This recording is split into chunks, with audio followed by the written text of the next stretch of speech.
Hola familia, bienvenidos una semana más a la Parroquia en Casa.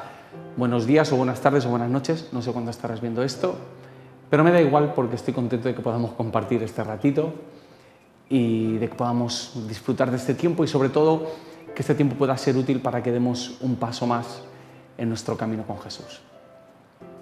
Pregunta: ¿qué debería caracterizarnos como seguidores de Jesús? ¿Qué es lo que se espera de nosotros? ¿Qué espera de nosotros la Iglesia? ¿Qué espera de nosotros el mundo en el que vivimos? Pero sobre todo, ¿qué espera de nosotros Jesús? Creo que es difícil responder a esta pregunta, sobre todo en esta época, porque hay un montón de voces diferentes desde distintos lugares que intentan responder esta pregunta. Hay muchos maestros y pastores y escritores y cada uno hace hincapié en qué es eso que de verdad es importante, qué es eso que Jesús espera de nosotros. Si entras a YouTube, te vas a marear un rato viendo, iba a decir cientos, pero creo que cientos de miles o millones de enseñanzas y predicaciones y vídeos que te van a decir qué es eso que se espera de nosotros. Algunos te dirán que es la fe, otros te dirán que eso que se espera de nosotros es la pureza, la santidad, la moral, la ética, las disciplinas espirituales, la predicación o la predicación de cierto tipo de temas, o el evangelismo, o la justicia social, o el reino, o la comunidad. Hay un montón de temas y creo que es normal. Al final, cada uno de nosotros comunicamos y proyectamos a los demás lo que pensamos que es vital para nuestra fe. El problema de todas estas ideas es que cuando te pones a examinarlas y te das cuenta de que todas son tan importantes, es que son tan importantes, cometemos el error de intentar prestarles a todas la misma atención y además hacerlo a la vez. Y al final lo que acabamos descubriendo es que el que mucho abarca, poco aprieta. Y según nos vamos haciendo mayores, también nos vamos dando cuenta de que tenemos limitaciones en nuestro tiempo y que no nos va a dar tiempo a intentar dar el máximo en cada una de estas cosas que se espera de nosotros como discípulos de Jesús. Me encantaría poder daros hoy la clave que resuelve esta ecuación y que nos puede ayudar a ocuparnos de todas estas cosas a la vez. Pero no voy a hacerlo, no voy a hacerlo porque no puedo hacerlo, no voy a hacerlo porque no sé hacerlo, no tengo la panacea, no tengo la respuesta total. Me encantaría ser capaz de resumir en 20 minutos todo eso que debe caracterizarnos como discípulos o qué es eso que Jesús espera de nosotros, pero no va a ser así. Así que me gustaría que hoy nuestro propósito fuese que podamos descubrir qué es eso que Jesús espera de nosotros cuando empezamos a seguirle, cuando empezamos a dar nuestros primeros pasos. Y he pensado en centrarnos en esto, porque creo que varios de los que estáis viendo este vídeo o escuchando esto en el podcast, a lo mejor todavía no habéis decidido seguir a Jesús por completo. Lleváis bastante tiempo con Él, teniendo su compañía, conociéndole desde lejos. A lo mejor incluso lleváis años así, incluso asistís a la iglesia, pero todavía no habéis empezado a caminar con Él de manera intencional. Y la mayoría de los que estáis escuchando esto sois creyentes, algunos lleváis muchos años siguiendo a Jesús. Pero es necesario que volvamos a recordar qué es lo primero que Jesús espera de nosotros, porque cuando olvidamos eso, es facilísimo que nos desviemos y que acabemos viviendo otro camino que no es el de Jesús. Así que lo vamos a hacer así. Hoy vamos a definir dos palabras que están muy gastadas, dos palabras que normalmente no van juntas, que en nuestra cultura estas dos palabras son como el agua y el aceite. Pero estas dos palabras son tan importantes que si no las entendemos es muy fácil que nos desviemos. Y las vamos a definir. ¿Por qué? Porque las palabras mutan, el significado de las palabras cambia. No podemos dar por supuesto que todos entendemos lo mismo cuando nos referimos a ciertas palabras. Las palabras significan una cosa u otra dependiendo de la cultura de la que venimos cada uno de nosotros. Por eso la palabra bocadillo no significa lo mismo en Colombia que aquí en España. Pero aparte de eso, las palabras con el paso del tiempo van cogiendo un significado diferente dependiendo de los cambios culturales que van habiendo a nuestro alrededor.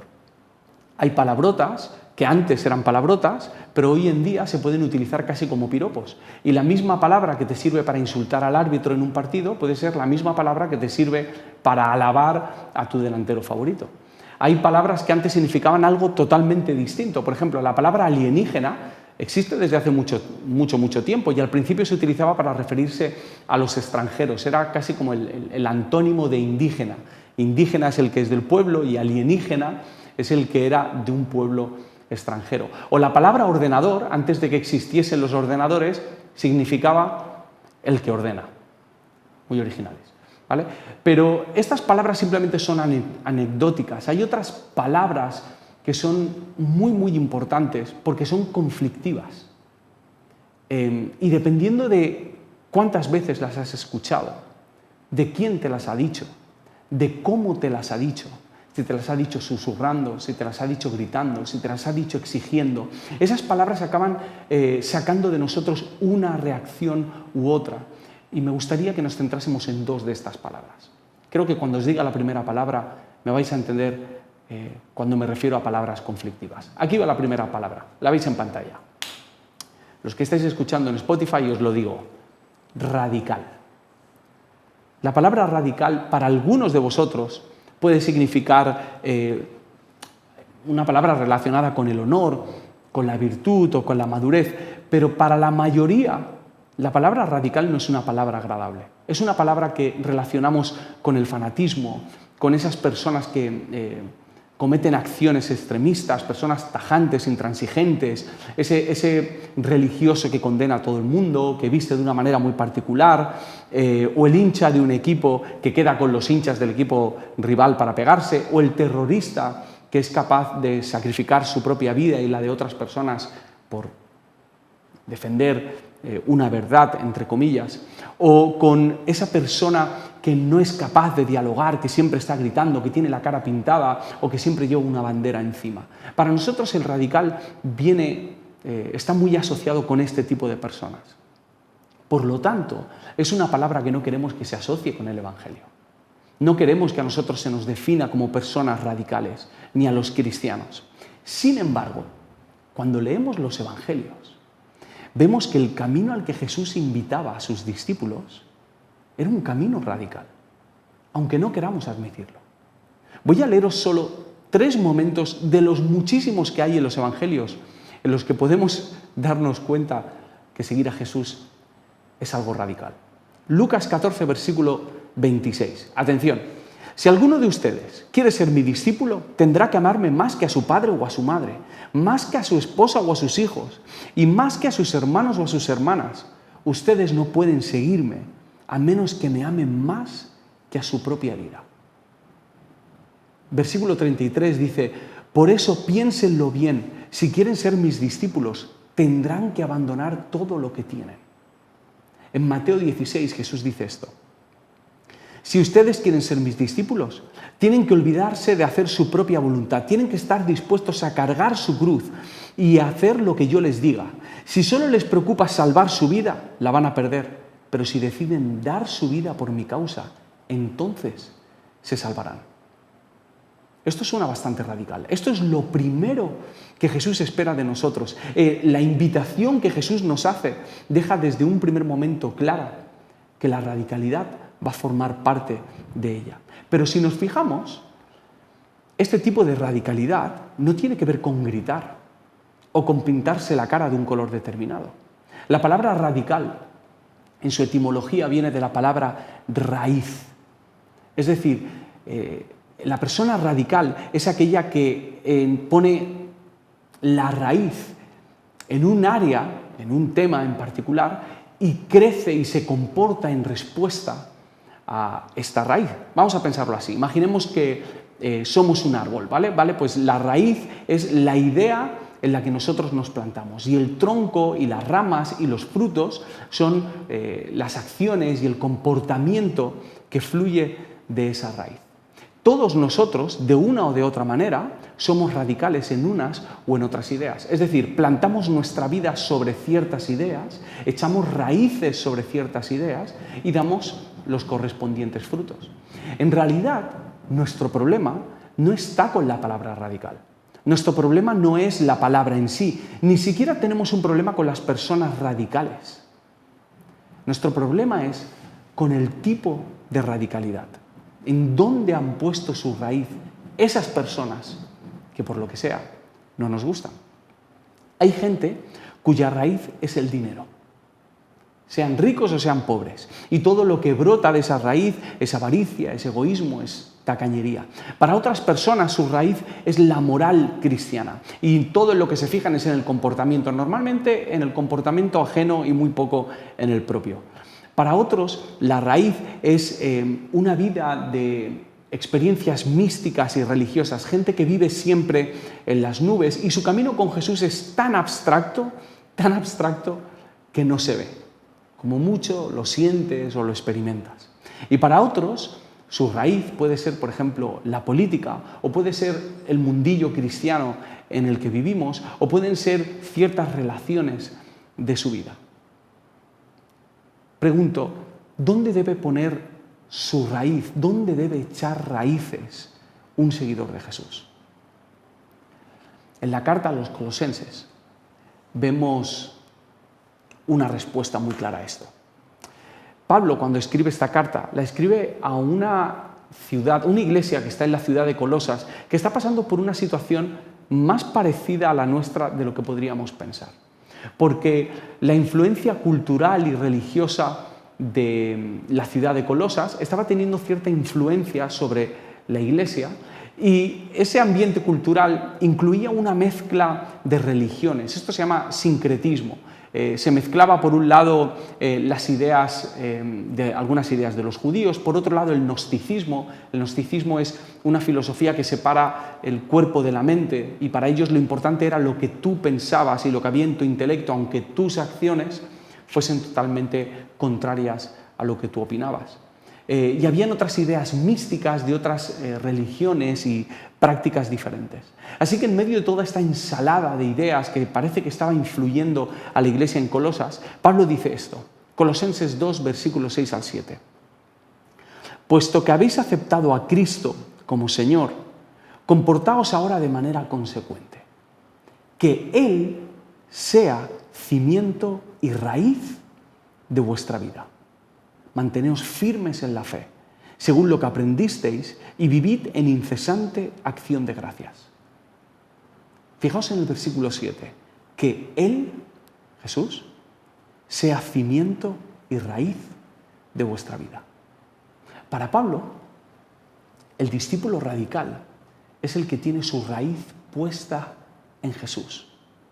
No en una ideología, ni en una liturgia, ni en la moral, ni en el evangelismo, sino en una persona, en Jesús, en su vida, en su humanidad, en su divinidad, en su obra, en sus palabras, en sus señales, en sus milagros, en su muerte, en su resurrección.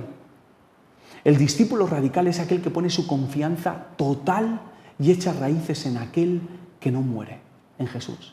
Y no pone su confianza en nada ni en nadie más. Pone todo lo que es en Jesús y en cada una de las cosas que descubrimos de Jesús. En Jesús como humano, en Jesús de Nazaret, en Jesús el Maestro, pero también en Jesús el Señor y en Jesús el Salvador. Cuando hablamos de poner nuestras raíces en Jesús, es importante que concretemos, porque Jesús puede llegar a significar cosas muy diferentes para cada uno de nosotros. De ahí que haya gente en YouTube que se dedica constantemente a defender la pureza del Evangelio, ¿no? Y a defender lo que ellos creen de Jesús y justo la manera de defender a Jesús para ellos es atacando a otras personas. Pero bueno, ese es otro tema. Es importante que concretemos qué es echar raíces en Jesús y no es raro. No sé si recordáis que algunos maestros se acercaban a Jesús y le decían que Jesús les resumiese la ley y los profetas. Es necesario para nosotros poder concretar en algunas ideas más prácticas o más fáciles de entender. Y en Efesios 3:17 leemos algo que nos puede ayudar a entender qué significa echar raíces en Jesús. Dice, que Cristo habite por medio de la fe en el centro de vuestra vida y que el amor os sirva de cimiento y de raíz. De cimiento y de raíz. La segunda palabra de la que vamos a hablar hoy, la segunda definición que vamos a ver, es el amor. Porque la invitación que nos está haciendo Pablo en Efesios es que nuestra raíz sea el amor de Jesús. Puede que nuestra generación o estas últimas generaciones seamos las que más información tenemos acerca del amor, pero no creo que seamos la generación que más ama ni la que mejor ama. Hemos usado la dialéctica para reformular el amor, un amor de laboratorio que se adapte a nuestras necesidades y que nos satisfaga a nosotros mismos. Y la Iglesia, ojo, la Iglesia no se ha quedado atrás. Mientras que la Iglesia primitiva era conocida por amar radicalmente a los demás, nosotros pasamos desapercibidos por la falta de ese amor.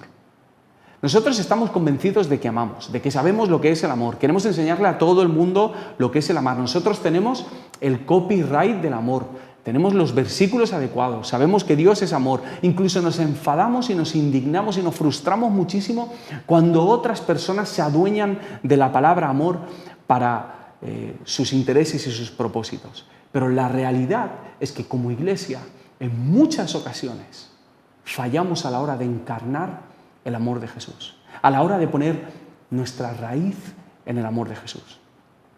Hemos convertido el amor de Jesús en un panfleto, en publicidad engañosa, en una caricatura, en una pegatina para el coche o en una camiseta muy bonita, pero nada más. Pero el amor del que habla Pablo es distinto. El amor del que habla Pablo es el amor ágape, ese amor sacrificial, es un amor que se entrega, es un amor incondicional que solamente considera el bien del ser amado, cueste lo que cueste. No es un sentimiento, no es una emoción. Cuando nosotros decimos que se acabó el amor, en realidad lo que estamos diciendo es que se acabó el sentimiento del amor. Pero el amor ágape va mucho más allá. Es un acto de la voluntad, es una acción, es un verbo, no es un sentimiento.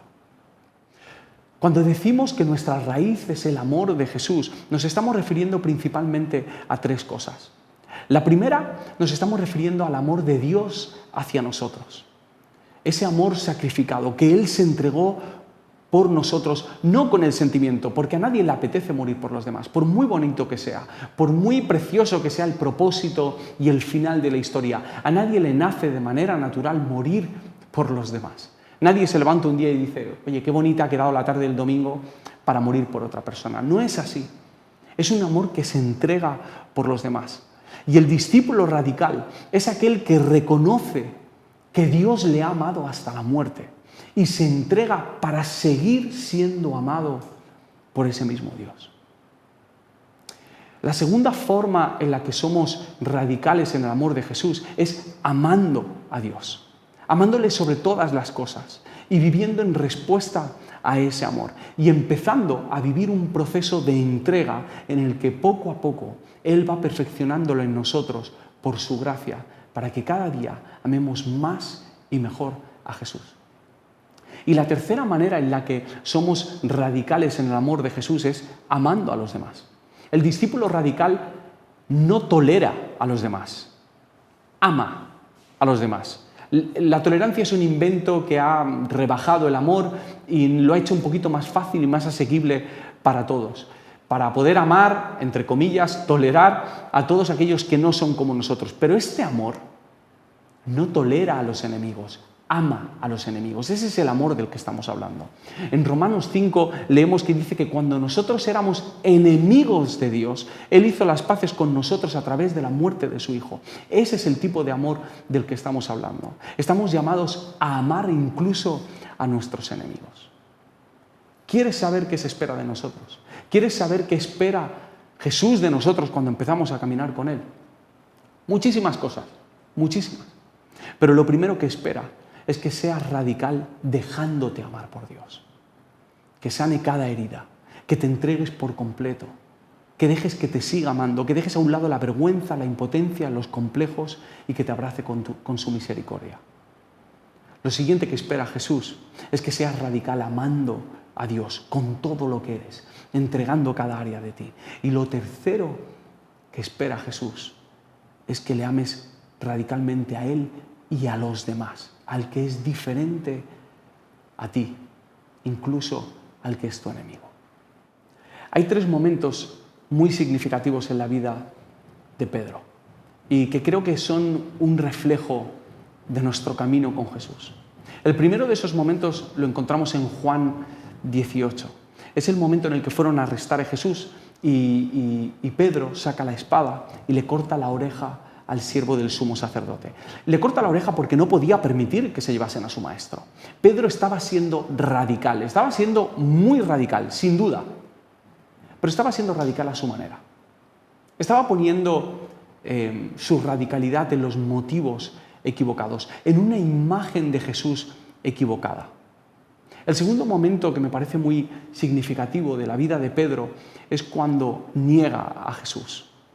Ese momento en el que le preguntan si él es uno de sus acompañantes, si él es uno de sus discípulos, y él, por miedo a que le arresten, dicen que no le conoce. Es ese momento en el que él puede mostrar radicalidad y dar un paso en la dirección de Jesús, pero no lo hace. Y el tercer momento que me parece muy significativo lo encontramos en el capítulo 21 de Juan. Jesús ya ha resucitado, ha preparado el desayuno para sus discípulos y después tiene una conversación personal con Pedro. Y en ese momento le pregunta con un amor increíble: Pedro, Simón, ¿tú me amas? Y Pedro le dice: sí, Señor, tú sabes que te amo. Y le vuelve a preguntar: Simón, ¿me amas? Sí, Señor, tú sabes que te amo. Y otra vez le vuelve a preguntar: Simón, ¿me amas? Y Pedro le dice: sí, Señor, tú lo sabes todo, tú sabes que te amo.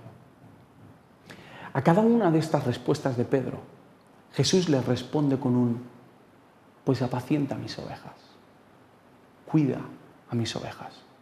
Me representan mucho estos 3 momentos. El primero porque es muy fácil para los discípulos que acabemos echando las raíces en lo que no debemos y que saquemos la espada cuando en realidad lo que debemos hacer es cargar la cruz. El segundo momento me recuerda las muchísimas ocasiones en las que yo he traicionado a Jesús. Eran circunstancias sencillas en las que yo debía mostrar radicalidad de una manera sencilla, dando un paso hacia adelante en firme en mi amor por Él, pero no lo he hecho. Y el tercer momento me recuerda a este momento en el que Jesús nos está preguntando a ti y a mí si le amamos. Y si estamos reconociendo que la manera en la que debemos amarle es cuidando a los demás, es amando al prójimo, es cumpliendo con su misión de seguir extendiendo su amor y su misericordia y su gracia al resto de nuestra ciudad. Termino con esta pregunta: ¿qué es lo que más amas? ¿Qué es lo más importante para ti? ¿Por qué darías tu vida? ¿Y qué tiene que ver eso que tú amas con el amor a Dios y con el amor a los demás? Podemos intentar abarcar todas las características de un discípulo. Podemos intentar ocuparnos de todas esas cosas que se espera de nosotros. Pero si ya lo has intentado, si ya te has frustrado más de una vez intentando esto, te invito a que empieces de nuevo y a que empieces por el principio, respondiendo a esta pregunta: ¿qué es lo que más amas? Porque eso que amas es donde vas a echar tus raíces, es donde vas a radicar, es donde puedes llegar a radicalizarte. Y si no es el amor de Jesús, ¿qué tipo de discípulos seremos? Pregunto de nuevo: ¿qué es lo que más amas? ¿Y si dejamos que Jesús nos transforme en lo que espera de nosotros? ¿Y si empezamos a convertirnos en discípulos radicales en su amor? Que el Señor os bendiga.